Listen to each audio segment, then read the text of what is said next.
Well, hello and welcome back to Brambleberry.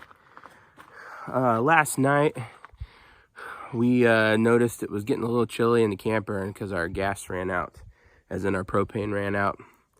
And we have a little electric heater that we can plug in, which was okay last night because we had a pretty good charge on our batteries from the previous day, being full sun all day. But if that's not the case, then we'd be pretty chilly. Luckily last night it was only in the 40s, but anyway, we just hooked up the electric heater for 4 or 5 hours and kept it till morning. And I got up in the morning and changed out the tanks. We just have little 20-pound tanks.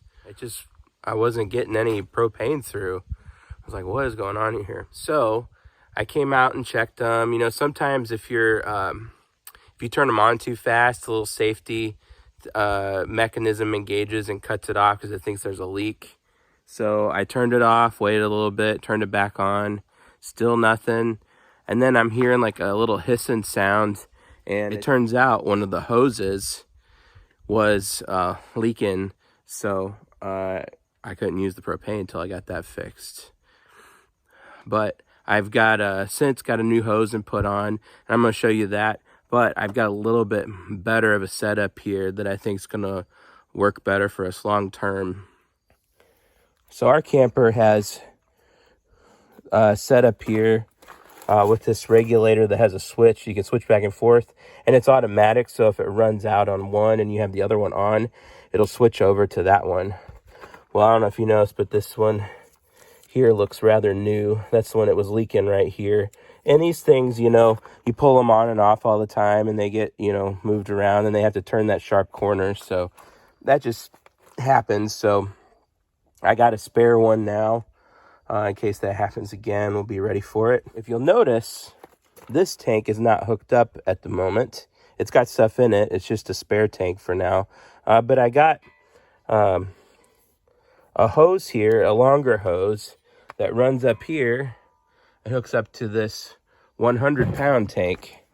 So the idea is I'm actually going to leave this one off, and then whenever this one runs out, I can switch it over to that one until I get this one changed out.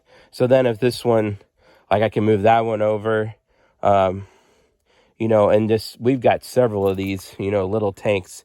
I like to keep them all filled, but I've not been good about it here as of late. So we're down to our last 2 now. Anyway, this is going to work better because then when this runs out, it's easy to just flip it over to that, turn this tank on, and we're going again. And then I can come out and replace this later, if it's like in the middle of the night or something. It'll save me some aggravation and grief.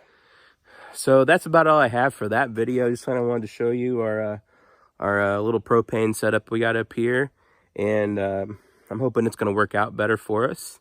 If you are stationary when you use your camper, it might be a good idea for you to get one of those 100-pound tanks. They're a little pricey, but in my experience, they are cheaper to fill because you're getting more at a time. They're just a pain in the butt to move around, so that's why I'm using it just as a reserve tank. So hopefully I won't have to take it in and out of here very often. I'll take the little ones because they're easier to handle with. But anyhow, that's all I've got. So have a good day, and thanks for watching.